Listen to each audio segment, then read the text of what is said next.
विरोधात फास आवळायला सुरुवात केली। बांगलादेशी घुसखोरांना त्यांच्या देशात परत पाठवण्यासाठी हालचाली सुरू करण्यात आल्यात। या पार्श्वभूमीवर नायगाव येथील भोईवाडा पोलीस ठाणे मागील परिसरात विशेष डिटेन्शन सेंटर उभारण्यात आले। सध्या केंद्रात 10 बांगलादेशी नागरिकांना ठेवण्यात आले। मुंबईत पकडल्या जाणाऱ्या इतर घुसखोरांनाही इथंच ठेवलं जाणार आहे। या डिटेन्शन सेंटरच्या माध्यमातून अवैध नागरिकांची नोंद, चौकशी आणि त्यानंतर त्यांना त्यांच्या मूळ देशात पाठवण्याची प्रक्रिया अधिक सुव्यवस्थितपणे राबवली जाणार आहे।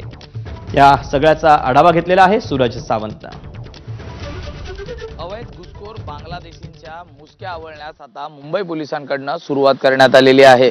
खरं तर हा आकडा दिवसेंदिवस वाढत आहे। या बांगलादेशींना ठेवायचं कुठे हा प्रश्न प्रशासनापुढे होता आणि त्यानंतरच मुख्यमंत्री देवेंद्र फडणवीस यांनी अशा घुसखोर बांगलादेशींसाठी डिटेन्शन सेंटर उभं करण्याच्या सूचना या देण्यात आल्या होत्या आणि यानंतरच आपण पाहतोय तर अवैध बांगलादेशींना ठेवण्यासाठी आता डिटेन्शन सेंटर हे सुरू करण्यात आलेलं आहे। भोईवाडा पोलीस स्टेशनच्या मागील बाजूस असलेल्या या डिटेन्शन सेंटरमध्ये आता जे घुसखोर बांगलादेशी आहेत, जे मुंबईत अवैधरित्या राहत आहेत, त्यांना या ठिकाणी ठेवलं जाणार आहे। सूत्रांनी मिळालेल्या माहितीनुसार आतापर्यंत आतमध्ये जवळपास 10 बांगलादेशी आहेत, ज्यांच्याकडे त्यांची मूळ कागदपत्र नव्हती आणि अवैधरित्या ते मुंबईत वास्तव्याला होते आणि त्यांनाच या ठिकाणी ताब्यात घेऊन त्यांची कागदपत्रांची पूर्तता करून पुन्हा त्यांना बांगलादेशमध्ये पाठवलं जाणार आहे आणि त्याच्याच बाजूला हे नवीन डिटेन्शन सेंटर सुरू करण्यात आलेले आहे। त्यामुळे मुंबईतनं पकडण्यात आलेले सर्व बांगलादेशींना आता